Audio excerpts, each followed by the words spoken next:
paid good money to see this movie. When they go out to a theater, they want cold sodas, hot popcorn, and no monsters in the projection booth. Everyone pretend podcasting isn't boring. Turn it off.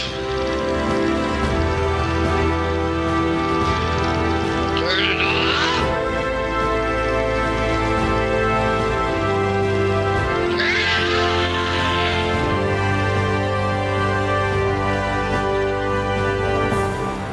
I've got to run to keep from. He's the lead singer in the great Allman Brothers Band, Mr. Gregg Allman.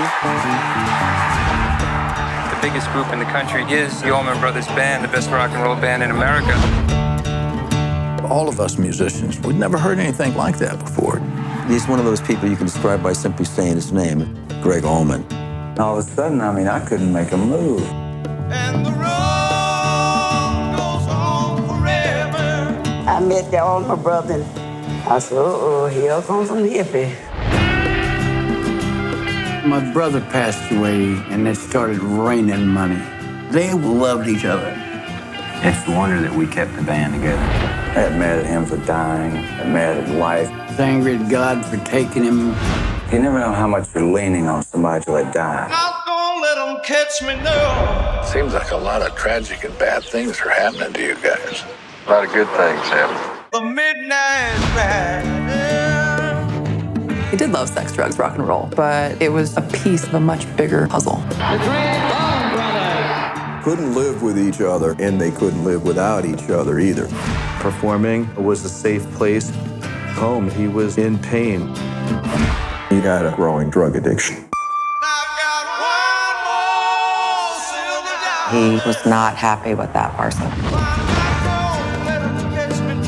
The wild man, that wasn't who he was. Willie said, "You all right?" I said, "Willie, I'm not all right." Never told this story. I might as well. What song would you want played of yours if we had to play one? The next one.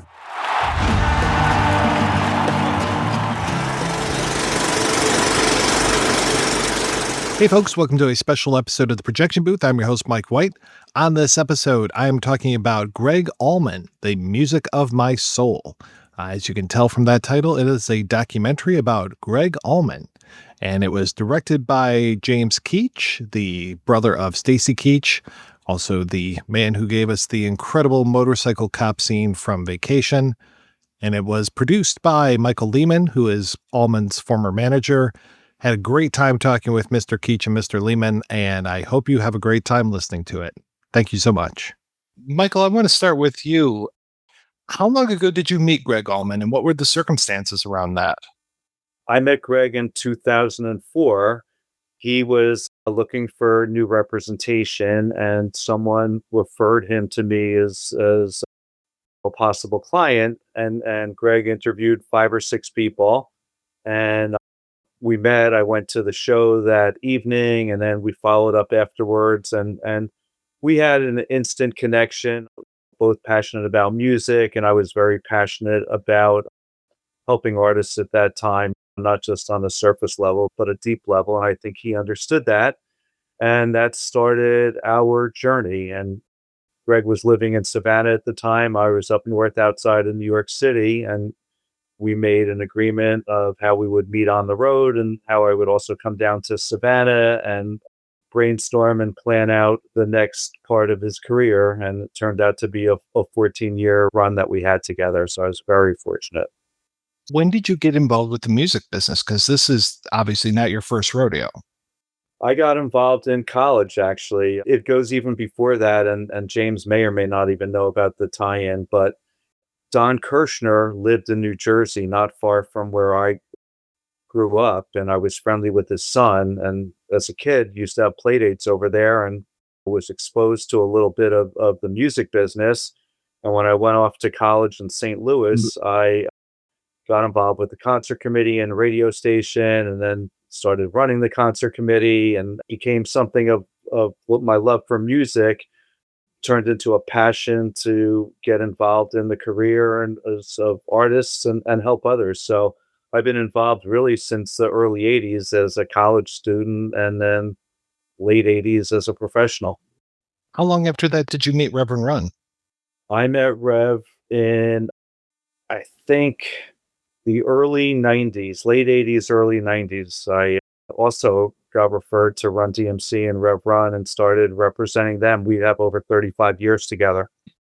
James, when it comes to the different films that you've done over the years, what kind of material attracts you?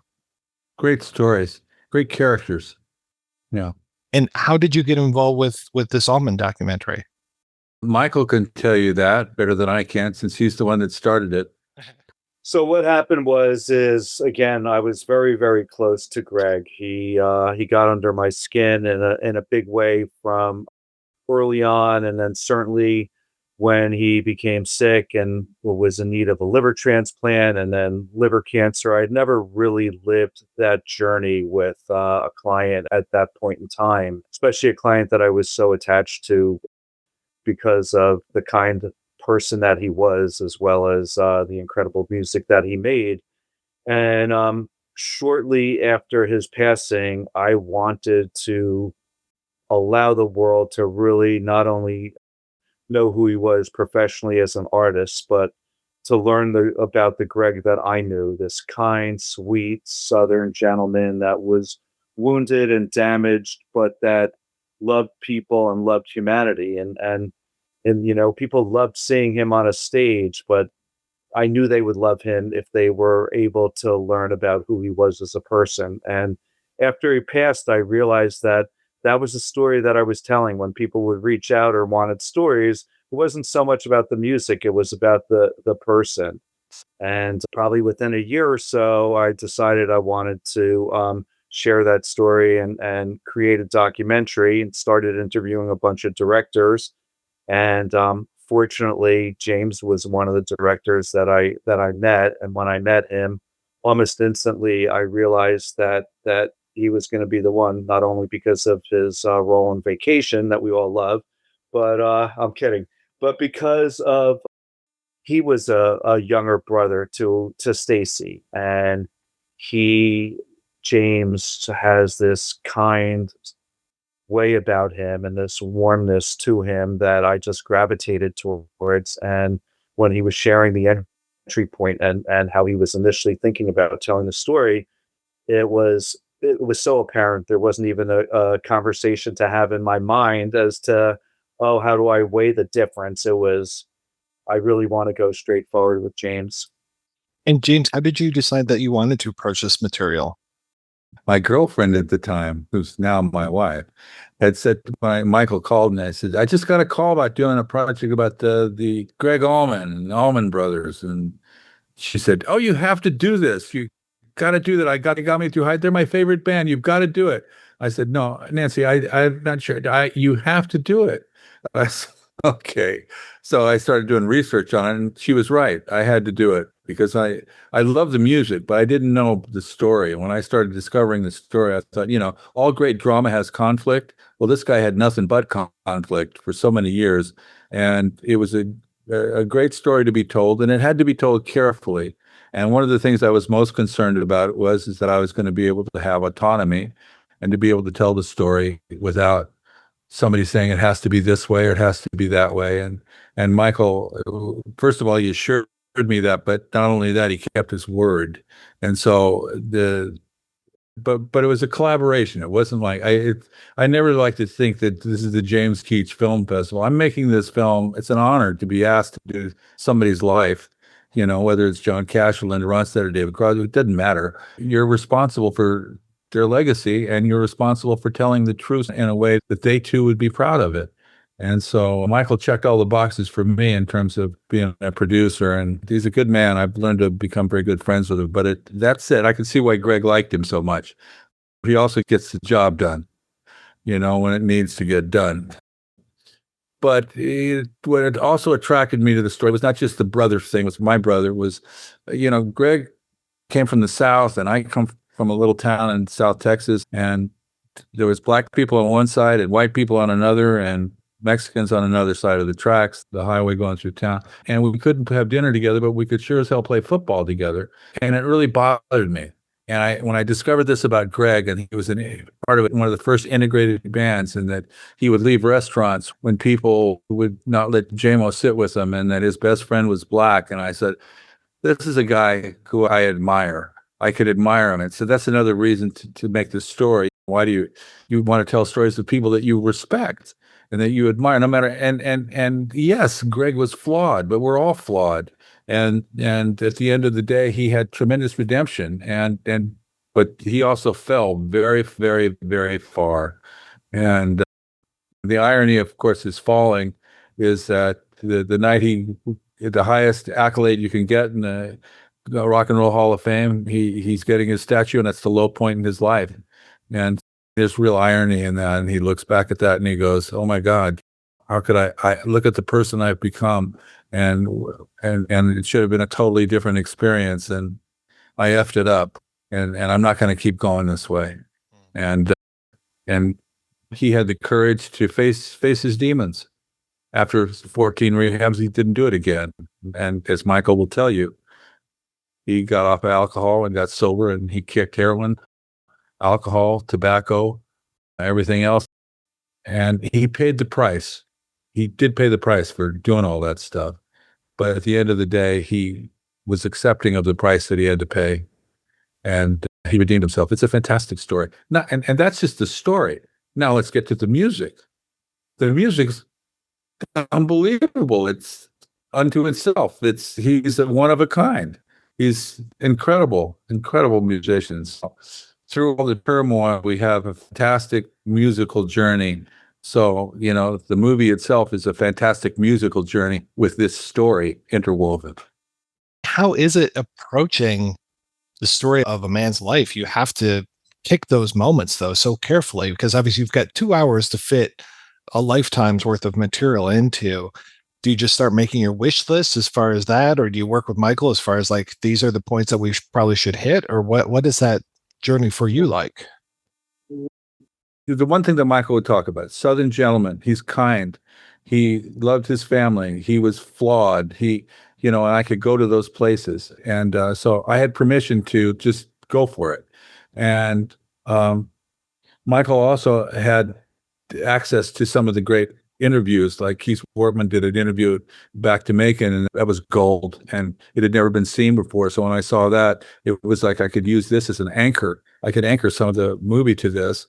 And in telling stories like this, you got to look into your own soul and to see how you identify with this person. And I completely identify with Gregg and his struggle with addiction, because I went through a period 40 years ago with cocaine. It was in Hollywood, and my brother did too. My brother, in fact, was put in jail for 6 months in England. Everybody was doing coke, and he got caught with it. I, by that point, had stopped it. But I knew what it was like to get off of this shit, and what it was like and being around people that didn't make it. I had friends, Doug Kenny, guys that John Belushi, guys that didn't make it out, and so that was an important part of the story to tell too. Very important to me, and I think it was important to Gregg. And I was so touched when we discovered the line when he says, "If I could save one person from the hell that I've been through, this will all have been worth it." And I went, okay, so Gregg is actually speaking above and beyond his music. He's not saying, "Hey, I'm a great singer. I wish you'd listen to my song. I wish you'd listen to my new album." He's not talking about that. He's talking about, if I can save one person from the shit that I've been through. And then he would say, drugs and alcohol, that's all a lie. That's all a lie. So this whole mythology that in order to become a big rock star, you need to have drugs, alcohol, sex, and all this. Yeah, sex is important, but the drugs and the alcohol are not. That's not what makes you a great singer. And I think at the end of the day, he discovered that he had even a better voice without all that stuff. But it had to take him a lifetime of trying to deal with the trauma of his youth to get through that. So anyway, I was a little long in my answer, but I hope it was clear. Do you, at some point, make your wish list of who all you want to talk to? Michael helped me with that. He said, "Say, Michael, James, you need to talk to him, all right?" But guys like Robert Hilburn were friends of mine who I knew was a music critic. I'd worked with him on Johnny Cash and over the years, and I knew Jackson Browne. But Michael had relationships with obviously all the guys in the band, and Bert Holman, and and John Linsky and Michael said, you got to meet him, you got to meet him, and you got to meet him. So it's like peeling an onion. You meet them and you start saying, okay, what about this? And what about that? And you read books and you go, and they're kind of trigger points. You start with trigger points.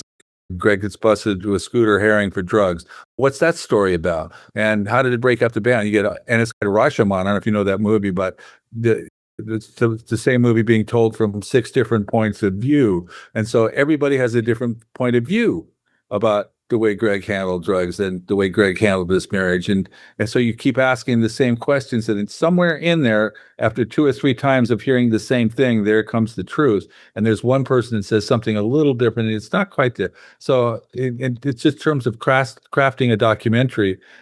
You got to dig deep, and you can't make it your opinion. You can't, if you want him to be a hero and he's not, you got to make him the anti-hero. You got to do it. And that's the careful dance you got to do, especially with complex characters like Gregg, who wasn't a perfect person. Of course, I don't know anybody who is. I seem to remember that you also did a documentary about Glen Campbell. So this is also returning to the well as far as another musician who had his own foibles too. Had you done a music documentary before Glen Campbell? Yeah, I did a movie called Walk the Line. I produced Walk the Line, and I wrote the original story, but John Cash was a friend, and that was the first music film that I did. And after that, a fellow named Julian Raymond came to me and said, hey, I'm producing Glen Campbell's album. Would you want to do another music film? And I said, I don't know. I just did this Walk the Line thing. I don't know. And he said, he's got Alzheimer's. And of course, when I heard he has got Alzheimer's, I went, no, I don't want to do it. And then I met Glen Campbell and I fell in love with him. And he says, it's only 6 shows, James.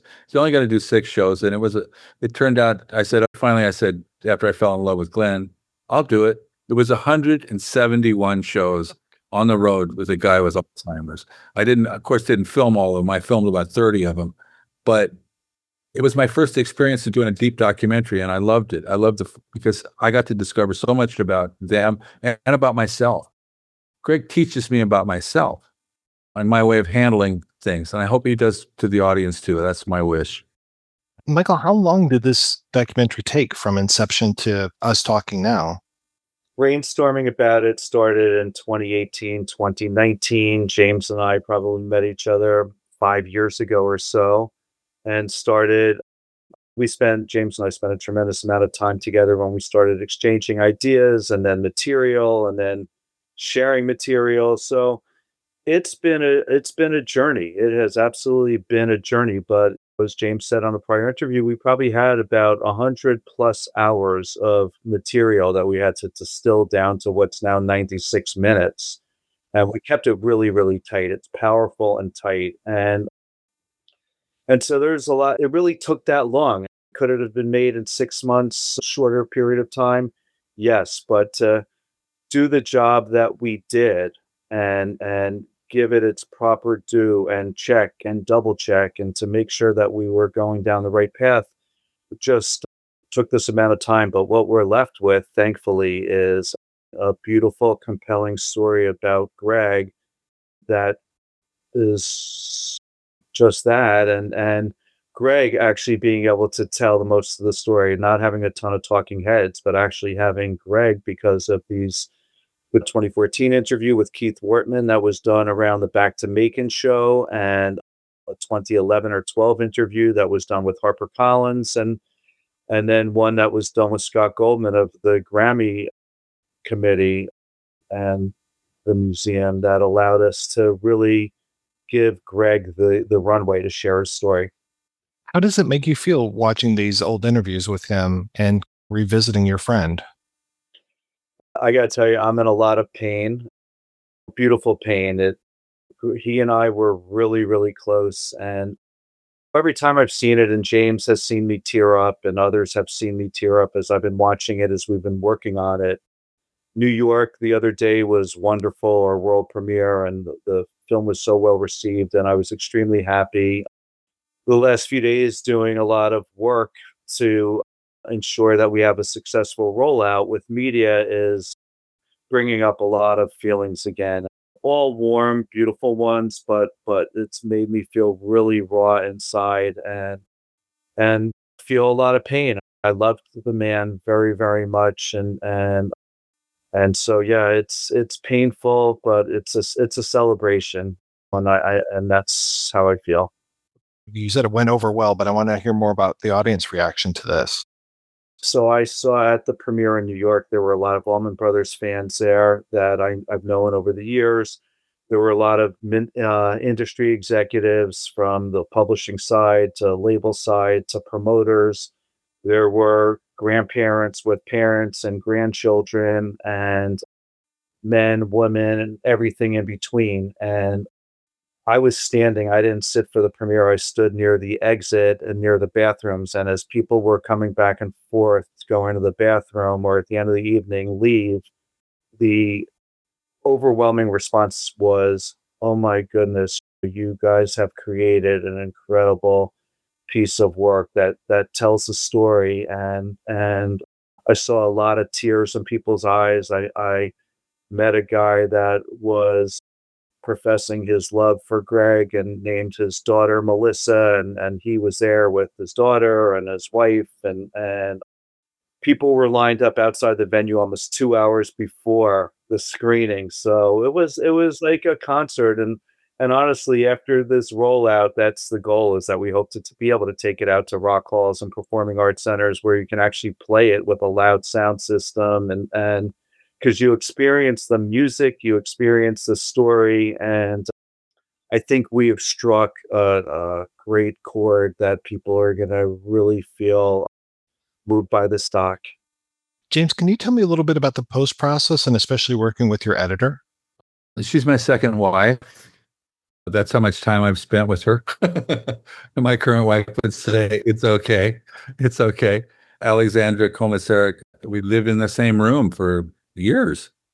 And it's very respectful because she always knows that I'm the director, and yet she'll try certain things, and then she'll come up with something, and I'll come up with something, and the editing process, you have to really trust each other's instincts, and I trust her a lot, and she obviously trusts me, and she knows the kind of films that I've made, and so she emotionally, I think, goes to the same place. She knows the emotional journey that I want to take. I want to tell stories of characters with a great emotional arc. It's not just factoids.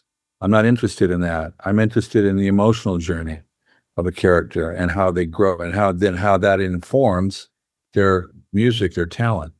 And it gets really complicated when you find a great piece of material and somebody says, that'll cost you $100,000 for that piece of material. And then you go, oh, sorry, we can't use that. So, because there is budget constraints of everything. So the juggling match, it's hard. It's hard because you've got to find things that you can get for the right price to tell the right story. So that's actually where I was able to help, because of the many relationships that we had with labels and publishers and societies. And again, we were always good people to them. And so in return, when we needed to ask for a favorable rate because there was an important piece of footage that we wanted to utilize or some important music, we were able to go, and thankfully they reciprocated. So that's why you see so much incredible material in this versus many other docs where you don't get to dive so deep and have so many different pieces of archival material, is because we were good guys, and in return, they paid back the same way. I know that editing is a war of attrition, and I'm curious, were there any things that just right towards the end you're like, no, I really want to keep that, but I have to cut it at the last bit? What were your darlings that you had to kill? The only thing that I wanted to keep and that I was held back on, I wanted the songs, every one of them, to be longer, because you have to pay for a certain amount of a length of certain songs. Basically, that's what happened. And thankfully, again, as we were saying, because the relationship with labels and publishers, that we could go. And I think the darlings there was some incredible Fillmore East footage, incredible live pieces of footage, and even the Dan Rather interview, which was compelling and we wanted to utilize. And so many of the images that are rare and very expensive, that that we just wanted and needed. A music doc in both James and my mind become valuable because you get to actually see and hear a lot of music versus just someone telling a story. So we needed to find those pieces, and we knew where they were, and then it was just the combination of James saying, "Hey Michael, can you push a little bit with this person or that person?" And thankfully, because both James is a great guy and I always try to consider and think that I'm a very, very fair person, we were able to go, and they remembered that because they wanted access and we gave them access. So in return, when we wanted to use it for the doc, they were there to share with us. James, I know the movie hasn't even come out yet, but do you already have your next project in mind? No, I don't. Not yet. I have some films, narrative film that we're doing. Miramax, we're doing Linda Ronstadt, and we're developing it with Selena Gomez to play her. But hopefully Michael and I will find another great project to work on together because he's a good partner, and looking for that great story, looking for the one that connects. I think this one does. And Michael, what's next for you? Aside from hoping to find a really good project to work on with James, we're going to work this doc for a period of time for sure. We are also contemplating what comes next with this, whether it's a biopic or a limited series or something, because it's just such great material. We have a lot of archival releases. There's over 150 recordings that we have, live recordings from all the way going back to the 80s to the current. There's box sets that we're working on that are in development. There is working with the kids and with Galadriel, the niece. There's so many projects that have not been uncovered yet. So we have a lot ahead of us, and just expanding the audience base. We want that casual fan to become more interested. We want our kids' generation and our grandchildren's generation. So this we hope this music carries on for another 200 years. That would be my goal. Michael, James, thank you so much for your time today, guys. It was so great talking with you. Thank you, Thanks, Mike. Frank.